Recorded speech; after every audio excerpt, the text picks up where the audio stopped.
It was quiet. Too quiet for a place under the earth.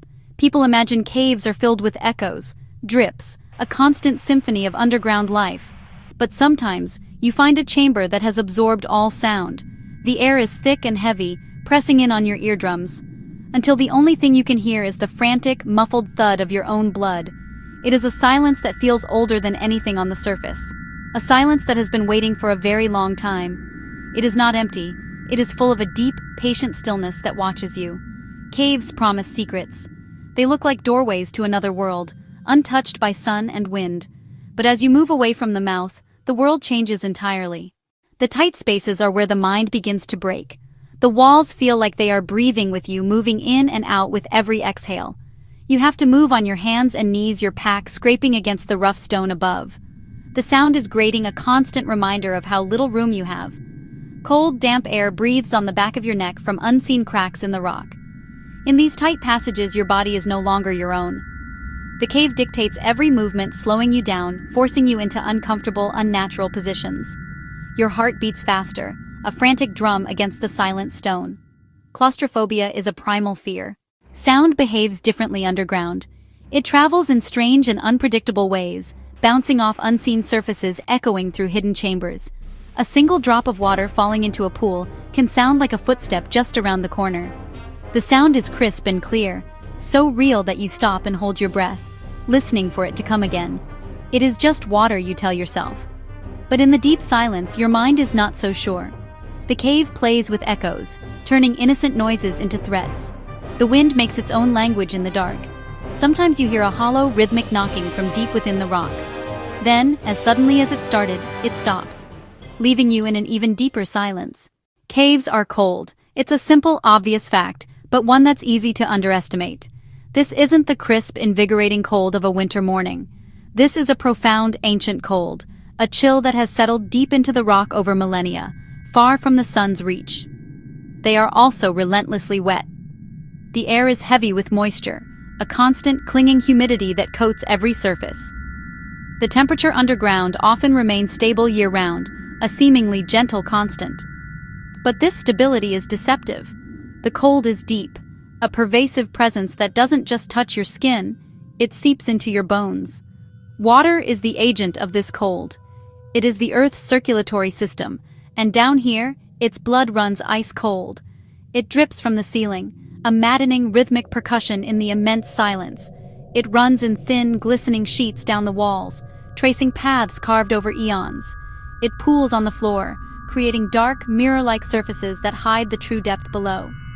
This water is patient. It finds its way into the smallest cracks in your gear, exploiting every tiny weakness, soaking your clothes until they cling like a second, icy layer against your skin. Even the best waterproof gear can fail here. A scraped seam, a worn-out seal, a moment of carelessness, that's all it takes.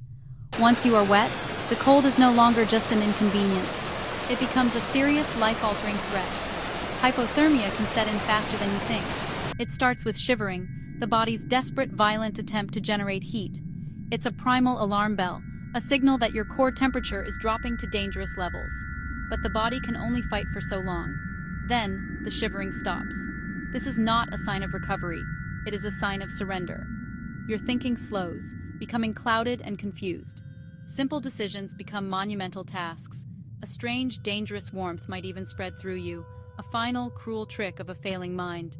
Your hands grow numb and useless. You can't handle equipment, zip your jacket, or even signal for help. You become a passenger in your own failing body. It is a quiet, insidious danger, one that claims its victims not with a sudden shock, but with a slow, silent, and relentless embrace. You are never truly alone in a cave. They are ecosystems, home to creatures uniquely adapted to a life of complete darkness. Bats are the most famous residents. Encountering a colony can be, a startling experience. They hang from the ceiling in dense clusters, looking like bundles of old leathery rags. When disturbed, they awaken in a chaotic explosion of sound and movement. Thousands of wings beat the air. Their high-pitched chirps create a deafening wall of noise. Feeling their light, leathery wings brush against your face in the dark is, an unnerving sensation. But not all cave animals are as obvious as bats. The darkness hides a host of other creatures. You might notice tracks that do not belong to you or your companions. Suddenly the darkness feels less empty. Caves may seem eternal and unchanging, but they are dynamic environments. The very forces that create them can also make them incredibly dangerous. A sudden rainstorm miles away can cause an underground river to swell with terrifying speed. A passage that was dry and safe just minutes before can become a raging torrent of cold, powerful water, cutting off your only way back to the surface. Flash floods in caves are silent, swift, and deadly. The rock itself is not as solid as it appears. Rocks that have been in place for thousands of years can suddenly break loose and fall. Being caught in a breakdown is a swift and certain end. Even small changes can have disastrous consequences. Getting lost. It begins not with a sudden panic, but with a quiet, creeping uncertainty. A single wrong turn, a moment of distraction. Deep within the earth, it is one of the most common and most terrifying dangers in a cave. The slow dawning realization that you don't know the way back. On the surface, your entire life has been guided by constant, reliable landmarks.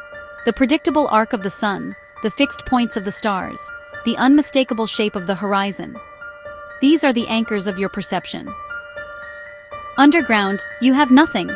All external references are stripped away. There is only rock and darkness. Your brain, desperate for patterns, is betrayed. Every passage looks like the last one, every chamber a distorted echo of the one before. A complex cave system is a three-dimensional maze of twisting tunnels, identical-looking chambers, and sudden dead ends. Passages branch off not just left and right, but up and down, creating a layered world your mind struggles to map. A map is useful, but it's only a flat representation of this layered world. It cannot convey the subtle slope of a floor, or the way a passage might double back on itself 10 feet below where you just were. In this sensory void, your own light can play tricks on you, creating false trails in the swirling dust and mist. You follow it, thinking it is a sign, a way forward, only to find that it leads to a dead end. The light merely a reflection off a wet patch of calcite. Hope becomes a trap. A faint glow in the distance can look like the way out, a promise of daylight. You follow this false hope, scrambling over rocks, squeezing through tight spots, wasting precious time and energy, only to find it's a colony of glowworms, or a trick of the eye. The cave offers illusions of safety that lead you into greater danger. With each failed attempt, the passages seem to shift and rearrange themselves in your memory. The cave does not need to hunt you, it just needs to confuse you, and then it simply waits. In the tight-knit world of caving, there are stories that get passed down in hushed tones around a campfire, or in the echoing silence deep beneath the earth. They serve as cautionary tales, modern legends that feel chillingly real because they are. This is perhaps the most famous and the most tragic. It is the story of a 26-year-old medical student named John Edward Jones. A husband and an expectant father, John was known for his adventurous spirit and love for his family. In late November of 2009, during the Thanksgiving holiday, he and his family decided to revisit a place from his childhood, Nutty Putty Cave in Utah. It was a well-known cave, popular with local scout troops and families, famous for its tight, twisting passages that resembled its namesake. It was considered a fun, challenging, but ultimately safe adventure. John, an experienced caver from his youth, was eager to explore. He and his brother decided to find a famously tight passage known as the Birth Canal. Believing he'd found it, he entered a narrow, unmapped passage. He went in head first, wiggling his way forward into a tight, vertical squeeze. He pushed himself deeper, expecting it to open up into a larger chamber below. It didn't. Instead, the passage tightened. When he tried to back out, he couldn't. He was stuck, trapped upside down. He was lodged in an impossibly small fissure, no wider than a washing machine door, nearly 150 feet below the surface, and 400 feet from the cave's entrance. For the next 28 agonizing hours, a massive rescue operation involving over 100 personnel unfolded. They engineered a complex system of ropes and pulleys, hoping to pull him out. But the angle was too awkward, the unforgiving rock offered no leverage, and the space was far too tight for their equipment to work effectively. Rescuers could speak to him, keeping his spirits up with talk of his family and the baby on the way. They even managed to get him some water.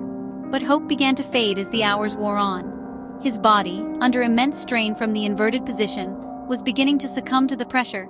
They were so close. At times a rescuer was just feet away. They could touch him, but they could not free him. The cave would not let him go. They sealed the cave, filled the entrance with concrete, turning it into a permanent tomb. John Jones remains there today, a permanent part of the cave. The cave always has the final say. No matter how skilled you are, no matter how prepared you might be, the rock is stronger. A small mistake, a moment of overconfidence, a single wrong turn can leave no escape.